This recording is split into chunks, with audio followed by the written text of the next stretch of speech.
we've all felt it, right? That quiet, just relentless pressure whispering in the back of your mind that if you want more money or more success or, I don't know, just more freedom in your life, you simply have to squeeze a 25th hour out of the day. Oh, absolutely. It's constant. Yeah, you have to work harder, stay later, push the absolute boundaries of your endurance, and somehow just outsuffer everyone else around you. Right, like whoever bleeds the most wins. Exactly.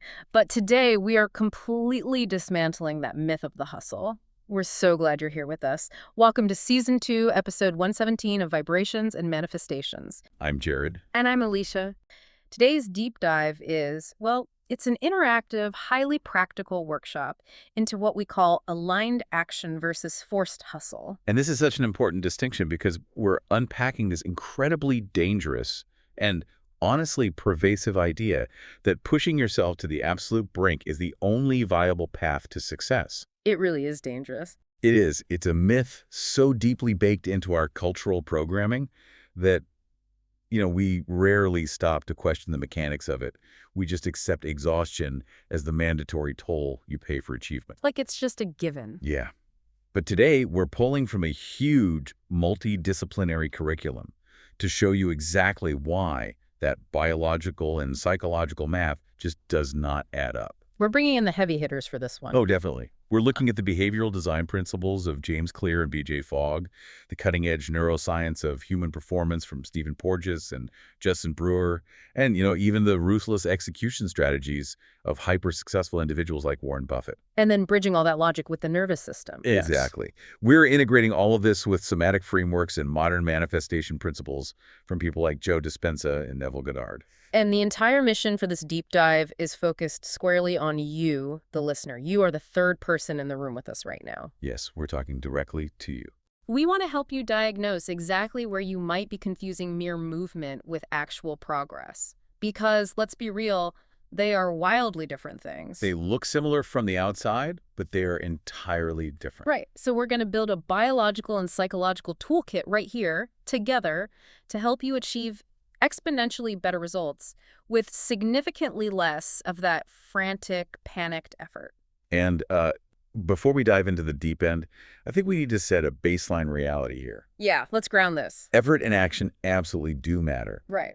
We're not delivering some anti-work message today. Oh, definitely not. Right. We're not suggesting you can just, sit on a meditation cushion, visualize $1 million, and just watch it magically manifest without lifting a finger. I mean, if anyone figures out how to do that, please email us, but... Seriously. But no, nothing changes without movement in the physical world. The steps still have to be taken. The universe really does require you to meet it halfway. It does. But the core tension we're exploring today is the quality and the direction of that movement. Yes, the quality is everything. Because I was just thinking about this the other day. I want to share a quick story from my own life because, man, I have fallen into this trap so deeply. Oh, me too. I can't wait to hear this. So it was maybe 2 years ago. I was working on launching this new online community platform for us. And I remember it was a Tuesday, and I had been at my desk for literally 14 hours. Wow.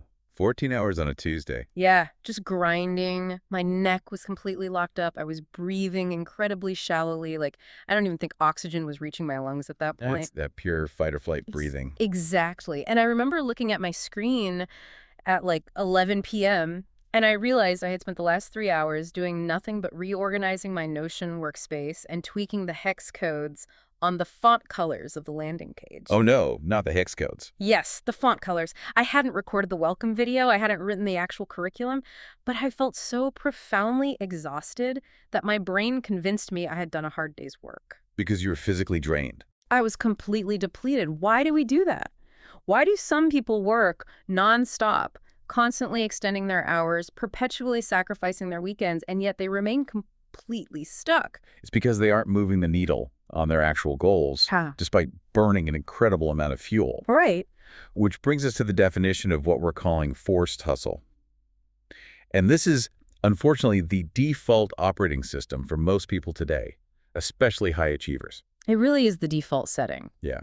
And forced hustle is driven by a profound underlying sense of urgency. It's driven by external pressure and primarily by the fear of falling behind. That fear is so loud. It's deafening. It is the internal monologue that just screams at you.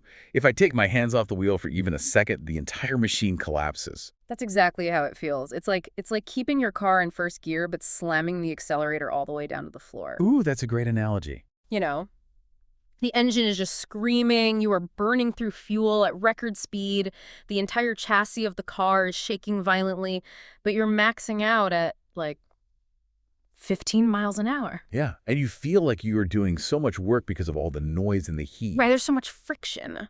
But you aren't actually getting anywhere. That is a perfect encapsulation of the physiological state of forced hustle. Because when you operate from that gear, your focus is entirely scattered. You're just all over the place. You really are. You live in a state of constant reactivity. You're just putting out whatever fire is closest to you, answering whatever email just pinged, handling whatever minor crisis your brain has suddenly decided is a life or death situation in that specific moment. Like motion workspace fonts. Exactly. It requires massive energy output, but yields an incredibly low return. So we have to contrast that with what we are calling aligned action. Yes. Aligned action is driven by clarity. It's driven by intention.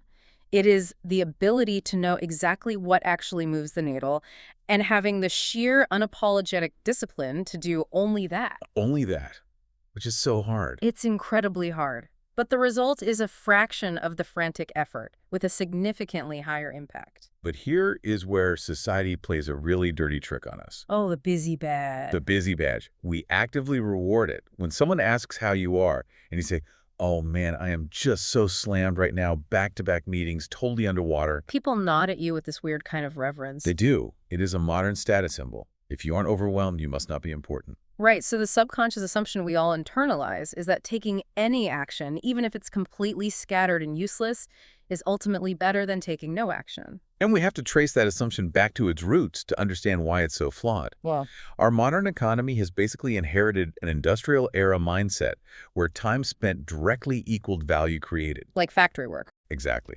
If you stood at an assembly line for 10 hours, you produced twice as many widgets as the person who stood there for 5 hours. Sweat literally equaled output. But we aren't making widgets anymore. No, we aren't.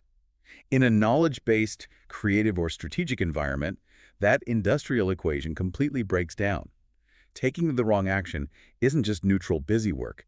It's not harmless. Wait, really? It's not just neutral. No. It actually carries a massive negative cost. It is actively harmful to your progress. So it's an ROI problem on our own biology. That's exactly what it is. So if I spend 3 hours reorganizing my inbox and tweaking those presentation fonts, I might feel productive, but I've actually put myself in cognitive debt for the rest of the day. You've incurred a severe metabolic and cognitive debt. Taking the wrong action fractures your focus and literally depletes your prefrontal cortex. Because we only have so much energy. Right. You have a finite daily reserve of glucose and cognitive bandwidth.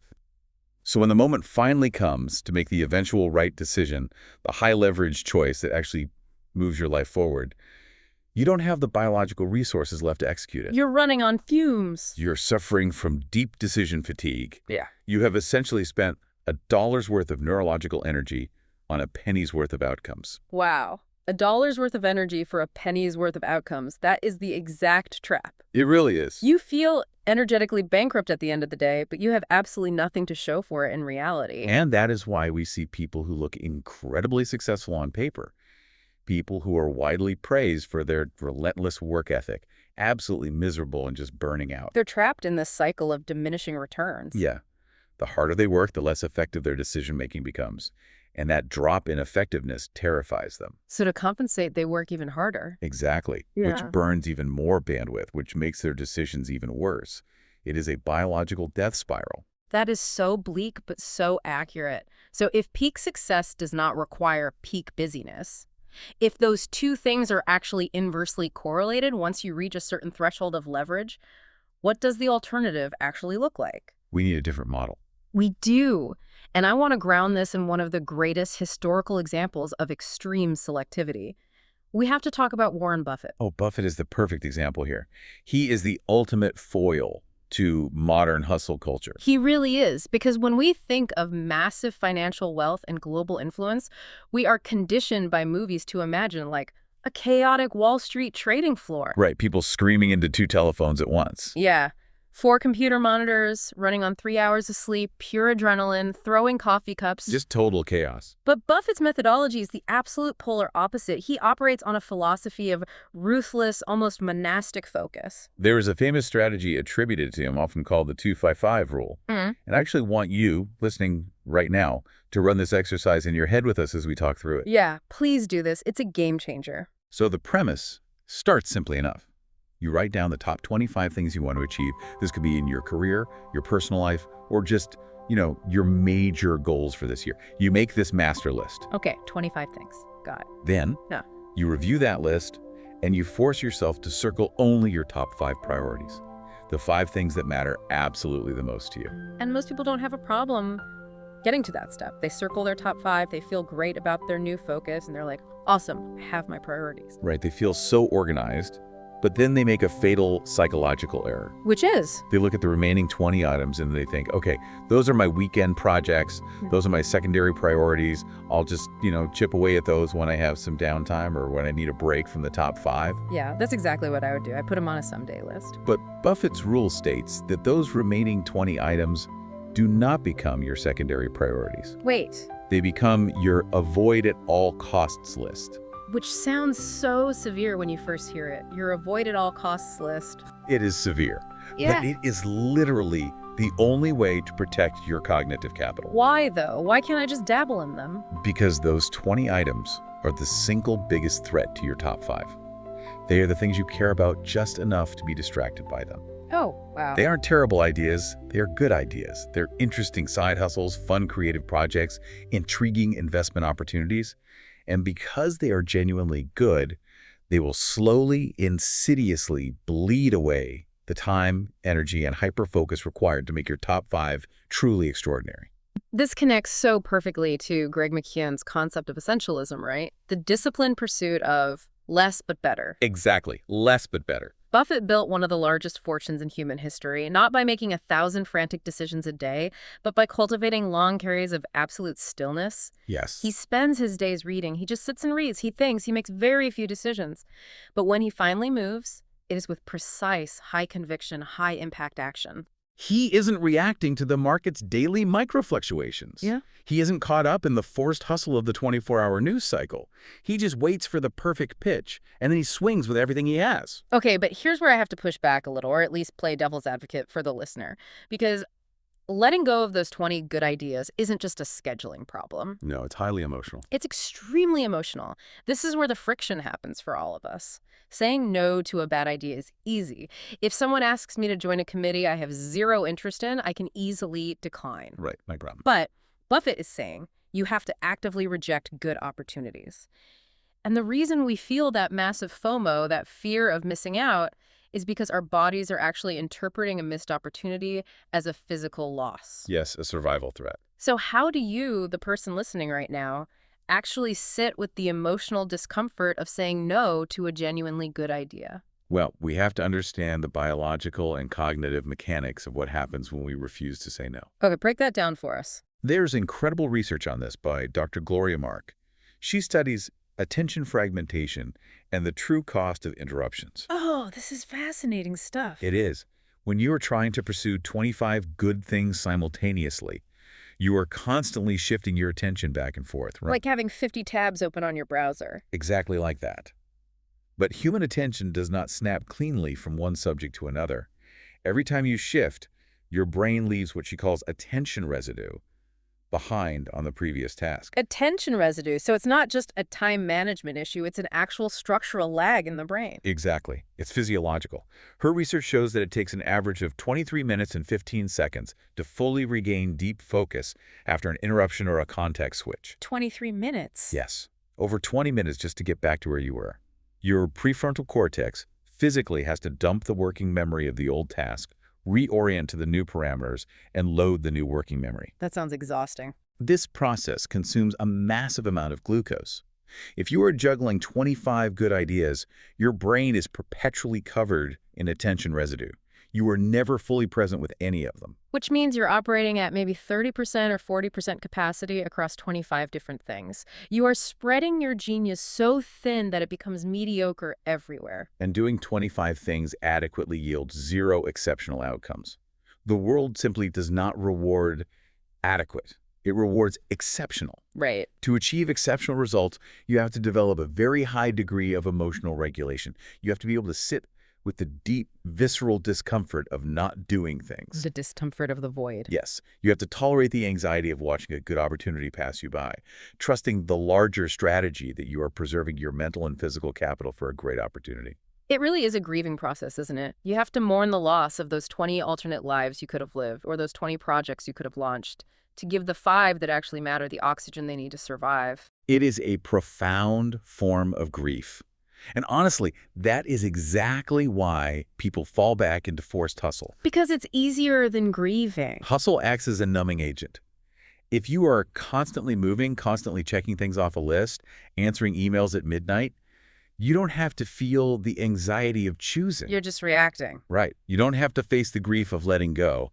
You trick yourself into believing you can have it all, do it all, and be it all.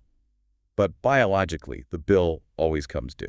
And that transition is crucial because this discomfort of not doing isn't just in our heads. When we feel that FOMO, when we feel the urge to hustle, our bodies are physically reacting to a perceived threat. Absolutely. Which naturally brings us to the biology of execution.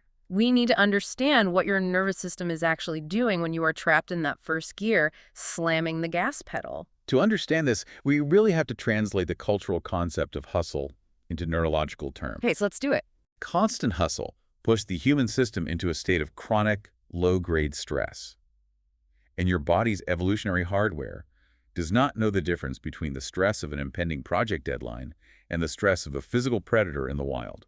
To the body, a scary email is a tiger. It responds to both scenarios the exact same way, by activating the sympathetic nervous system. The classic fight-or-flight response. Yes, but let's look at the actual mechanics of that state.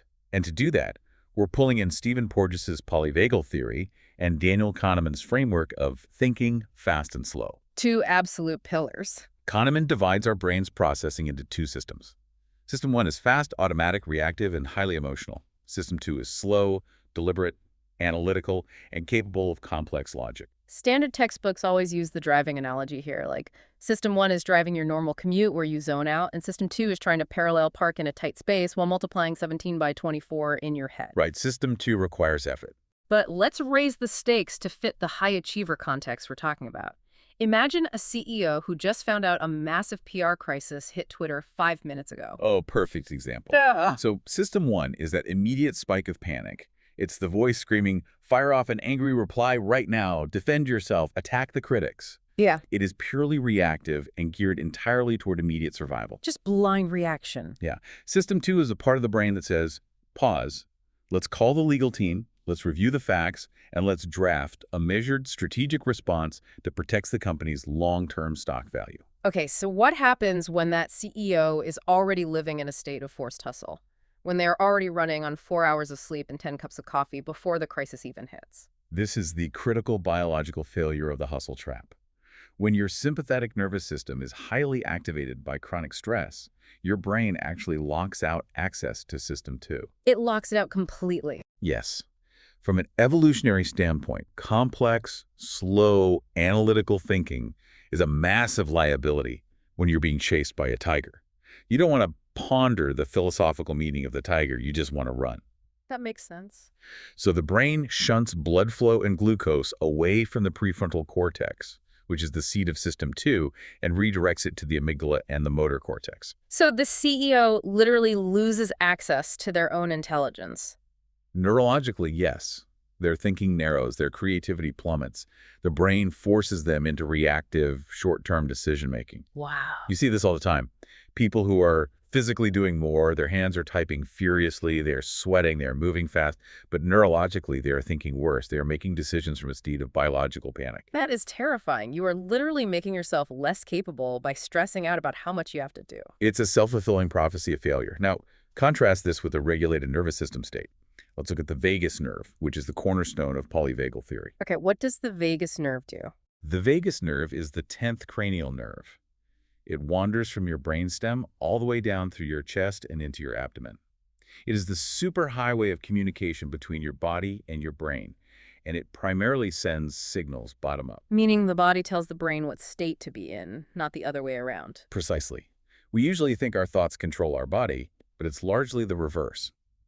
When your breath is steady, specifically, when your exhales are longer than your inhales, your diaphragm physically massages the vagus nerve. Just mechanically from the breathing. Yes, this mechanical action triggers the release of acetylcholine, a neurotransmitter that acts as a literal brake on your heart rate. The vagus nerve sends a signal up to the brainstem saying, heart rate is slow, breathing is deep, we are safe. And when the brain receives that safety signal, The prefrontal cortex comes back online. The blood flow returns to system 2. Suddenly, the brain can see peripheral patterns faster. It can prioritize accurately. It can project long-term consequences. it's like turning the lights back on. Exactly. You are the exact same person with the exact same intelligence facing the exact same PR crisis. But because you changed the state of your nervous system, you have access to a completely different tier of cognitive resources. So the core formula we really need to drill into our heads is better state leads to better decisions, which leads to better outcomes. Yes, You cannot outwork a dysregulated nervous system. you cannot. State dictates execution. Period. Okay, but I have to push back here on behalf of everyone listening who has built a career on last-minute pressure. I know exactly what you're going to say. Right, because I know you, listening right now, have probably pulled an all-nighter for a big pitch or crammed for a massive exam at the 11th hour. We've all done it. The pressure mounted, the panic set in, and suddenly you banged out a 20-page strategic plan in 6 hours, and you probably felt like a genius doing it. Doesn't a little bit of panic-induced adrenaline actually help us execute?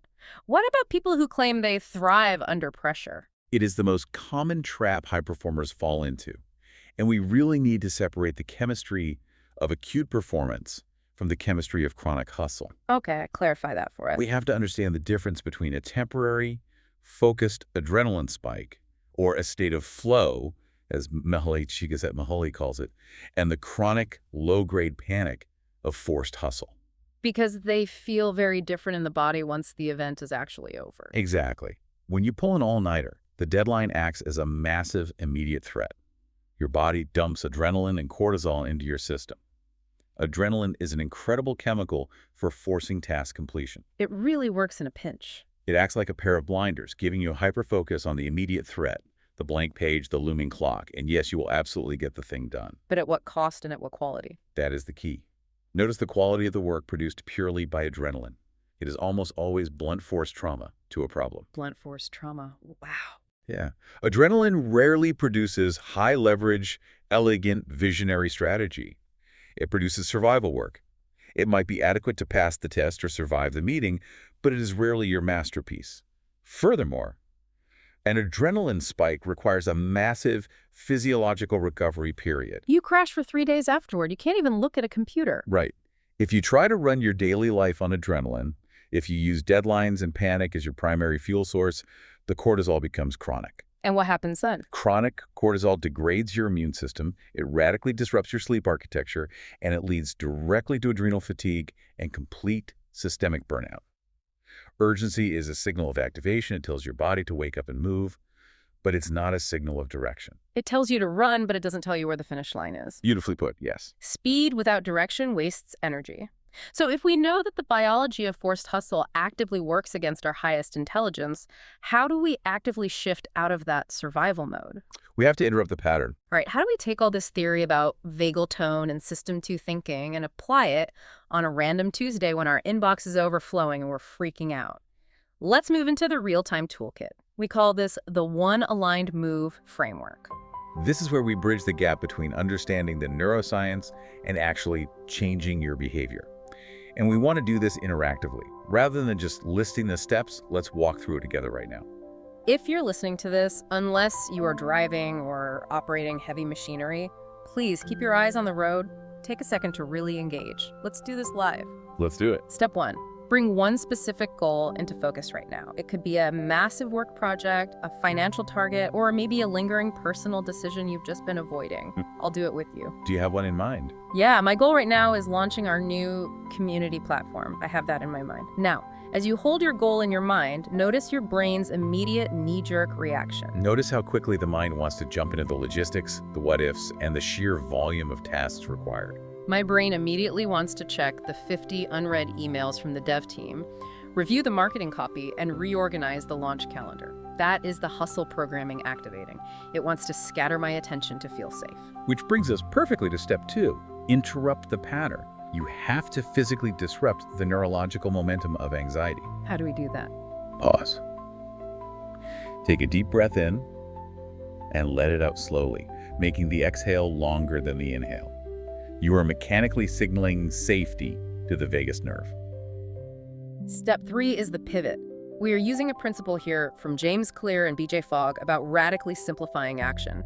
Instead of looking at the mountain of 50 tasks, you ask yourself one very specific, high-leverage question. And this is the golden question. It is. The question is, what is the highest leverage action I can take right now that would actually move this forward? Let that question hang in the air for a moment. What is the highest leverage action I can take right now that would actually move this forward?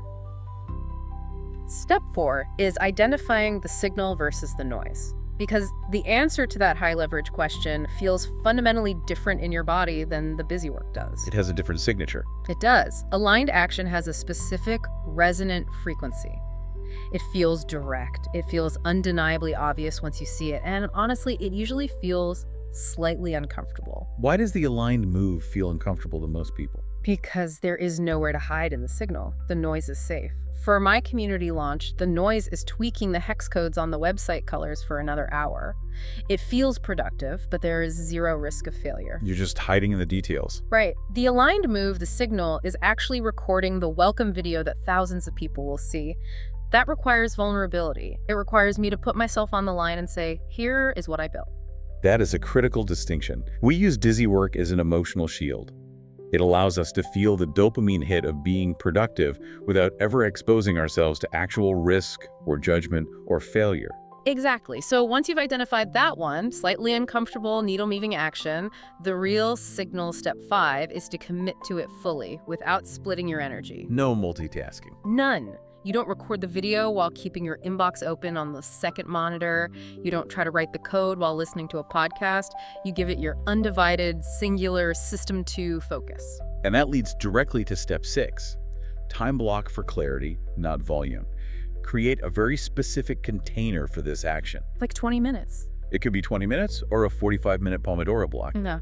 But for that specific container of time, the rest of the world ceases to exist. You are bringing the full, unfragmented force of your regulated cognitive capacity to a single point of friction. What this means for you in your daily life is that you aren't adding a new, shiny productivity hack to your already overloaded plate. No, we don't need more hacks. We really don't. You are literally stripping away the heavy armor of busy work.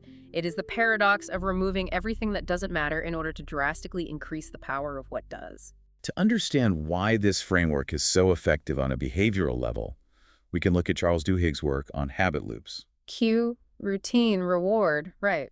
Exactly. Human behavior operates on that fundamental loop. The cue in our modern lives is almost always anxiety, or the feeling of being totally overwhelmed by a goal.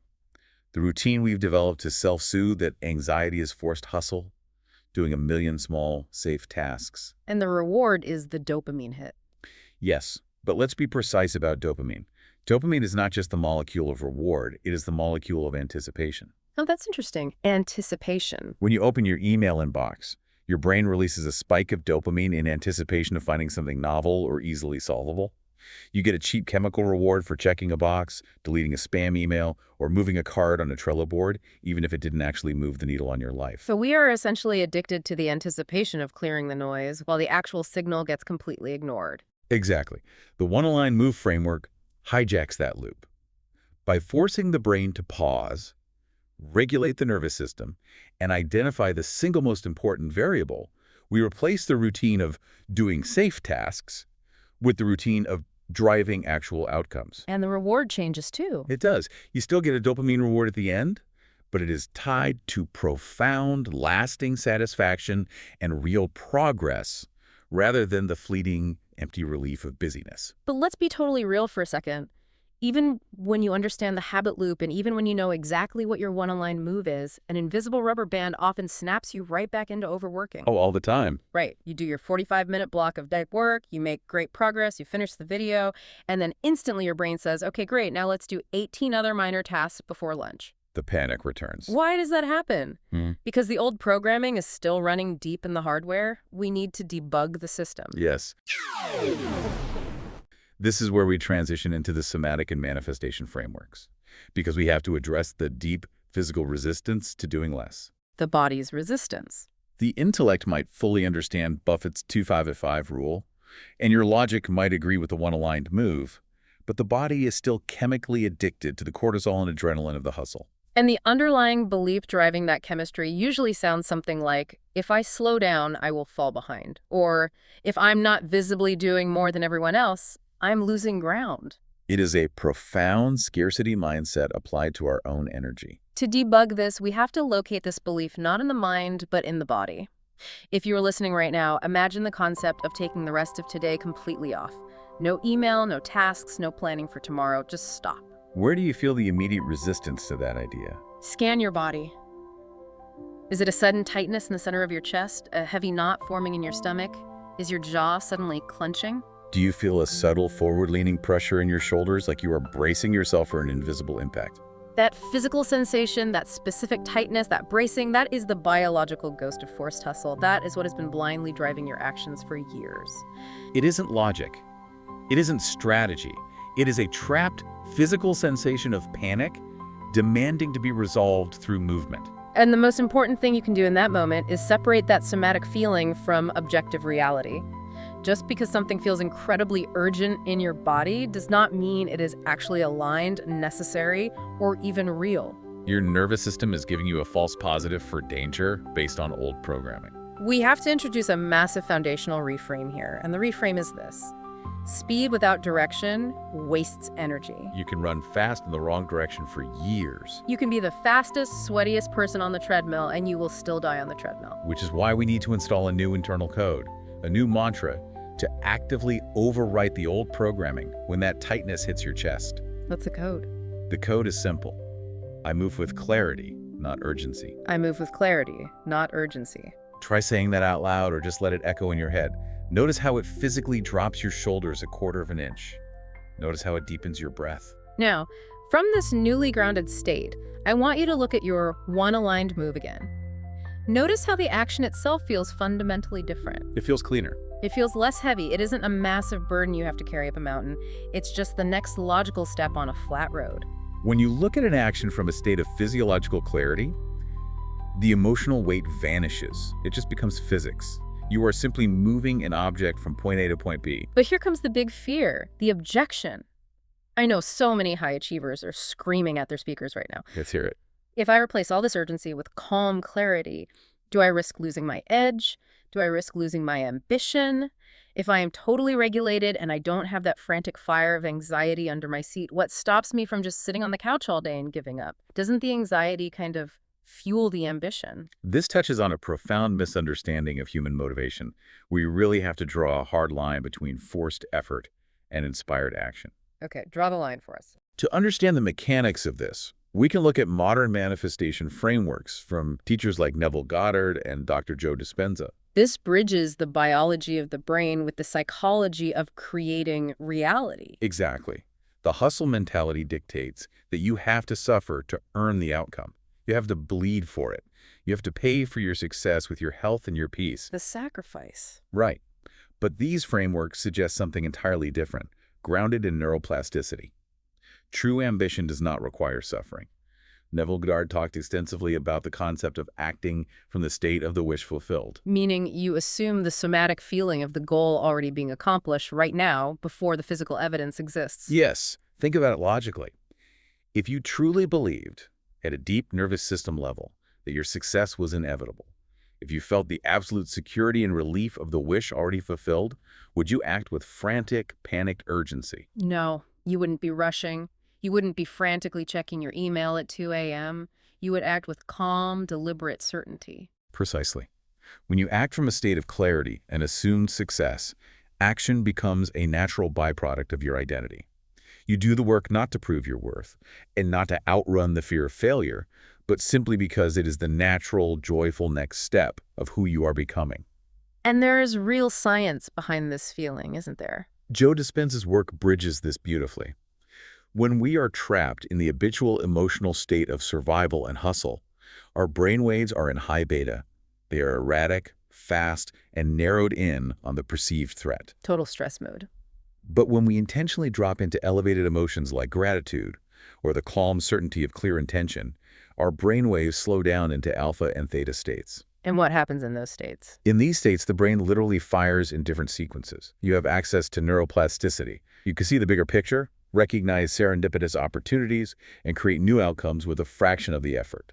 It's the difference between trying to push a massive boulder up a steep hill using pure physical force versus walking to the top of the hill, finding a boulder there, and just giving it a gentle nudge so it rolls down beside you. I love that image. The movement is happening, the outcome is achieved, but the friction is entirely gone. Inspired action is frictionless because you are moving with the grain of your nervous system, not against it. Forced effort is pure friction. So, to solidify this new neurological pathway, we must anchor it. We have to move from just understanding these concepts intellectually to integrating them into the very fabric of our daily lives. Integration is key. And we're going to do that through active reflection and a guided somatic visualization. Let's start with the reflection. We have 4 crucial prompts for you to carry into your week. You don't have to write the answers down right this second, but let them simmer in the back of your mind. The first prompt is purely diagnostic. Where am I overworking without clear results? This is about aggressively hunting down where forced hustle is hiding in your routines. Where are you putting in 10 hours of effort for 1 hour of actual output? For me, it has historically been endless research. I can read 10 books on a topic without ever writing a single word of my own. Yes. For me, it's email and endless meeting preparations. I can spend all day in my inbox feeling incredibly important, busy, and at the end of the day, I haven't actually created a single piece of lasting value. It's pure movement, zero progress. Prompt number 2. What actions have actually created real movement in my past? This is about looking for your own historical, empirical proof of aligned action. Think back to your biggest career wins or personal breakthroughs. Were they the result of frantic multitasking on 3 hours of sleep? Or were they the result of deep, regulated, focused execution on one right idea? It is always the deep focus, always. Always. The frantic work usually just creates messes I have to clean up later. Which brings us to prompt 3, the Warren Buffett special. What can I stop doing right now that wouldn't actually hurt my progress? Look at your bottom 20 list. Look at the things you are doing just to appease others, just to maintain a certain image, or just because you've always done them. What can you ruthlessly drop right now to reclaim your cognitive bandwidth? And finally, prompt 4, bringing it all back to the immediate present. What is one high-impact move I can make today? Just one.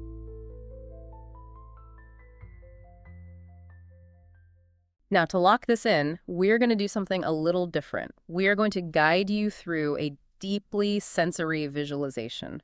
Because the brain does not learn through abstract theory, it learns through sensory experience. We want to literally program your nervous system to recognize, crave, and actually prefer the physical feeling of aligned action over the familiar buzz of anxiety. So if you are in a place where it is safe to do so, I invite you to soften your gaze or gently close your eyes for a moment. Take a deep, slow breath in through your nose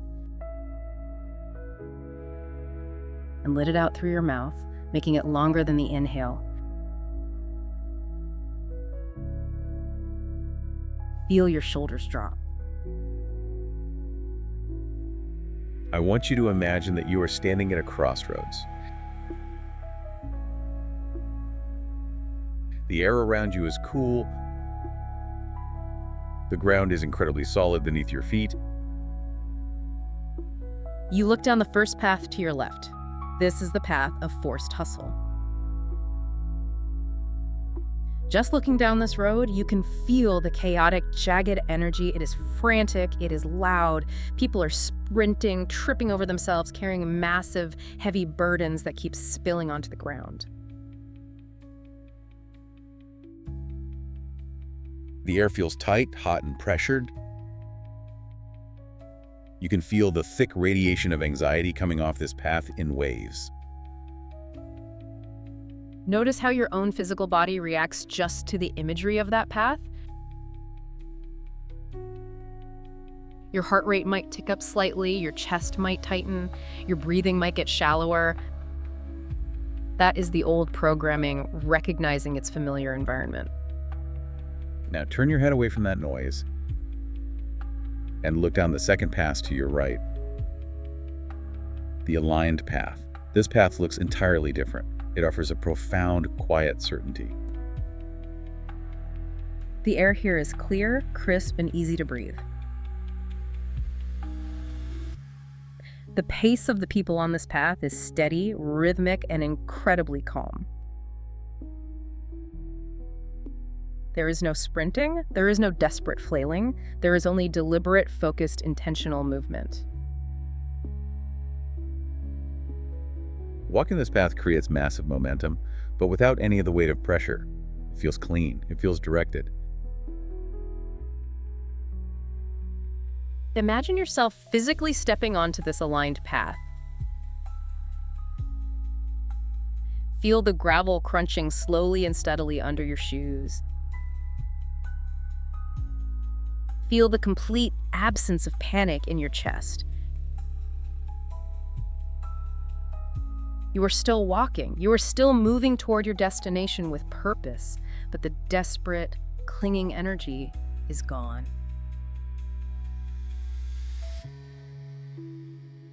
Imagine taking your biggest goal, the one we identified earlier, and placing it at the very end of that quiet, steady path. Look at it resting there. Notice how the desperate need to prove yourself to the world vanishes. You aren't fighting your way toward your goal through a thicket of thorns. You are simply walking toward it, step by step, with absolute, undeniable clarity.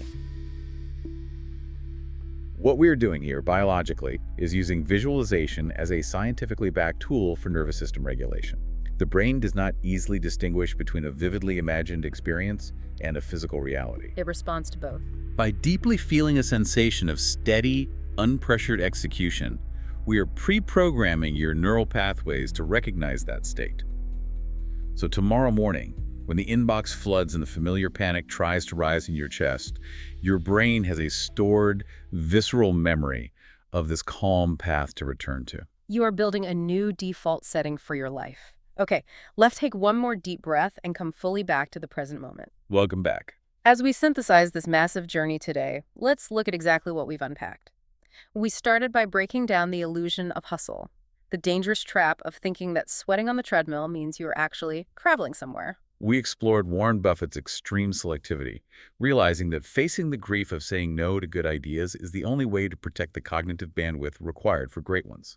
We looked deeply at the biological impact of stress, understanding how chronic urgency physically shunts blood away from our prefrontal cortex and impairs our ability to make high-level decisions. We walked through the one-aligned move framework to help you cut through the noise, bypass the cheap dopamine of busy work, and find the true signal. And finally, we used somatic processing and manifestation principles to debug our deepest urgency programming, shifting from a state of forced, frictional effort to a state of inspired, frictionless action. It is a complete and total paradigm shift from how 99% of the world operates. So here is your final actionable challenge for the listener. This week, pick just one goal. Just one. Run it through the framework. Ask yourself what the single most important high-leverage action is to move it forward. Just that one action. Give that action your full, undivided System 2 attention in a protected block of time. Let absolutely everything else wait. Let the emails pile up for an hour and simply feel the difference in the results. Feel how much faster you move when you aren't dragging the heavy, clanking armor of 20 other tasks behind you. And as you step out of this deep dive and into your week, I want to leave you with a final, lingering, somewhat provocative idea. I love these. We talked about Buffett's avoid at all costs list. Think about everything on your endless, overwhelming to-do list right now, all the busy work. What if those 20 things keeping you perpetually exhausted are not actually necessary tasks, but a highly sophisticated subconscious defense mechanism? Oh, wow. What if you are intentionally using the loud, sweaty performance of forced hustle to avoid the terrifying vulnerability of taking the one aligned action that could actually change your life. That is a mirror I think we all need to look into. Are you hiding behind your busyness? Because busy is safe. Success is vulnerable. Something profound to mull over this week. Definitely. And this conversation does not end here. In our next deep dive, we're going to explore the other side of this coin. How modern digital distractions and AI algorithms are systematically, scientifically designed to fracture your attention, and why aggressively protecting your focus is the ultimate tool for manifestation and execution in the modern world. Until then, remember that you always have a choice. The hustle is a manufactured environment. You can always step off the treadmill. Clarity is always available whenever you choose to pause, regulate your nervous system, and look for the signal. So take a breath, step off the machine, and find your true destination. We'll catch you on the next deep dive.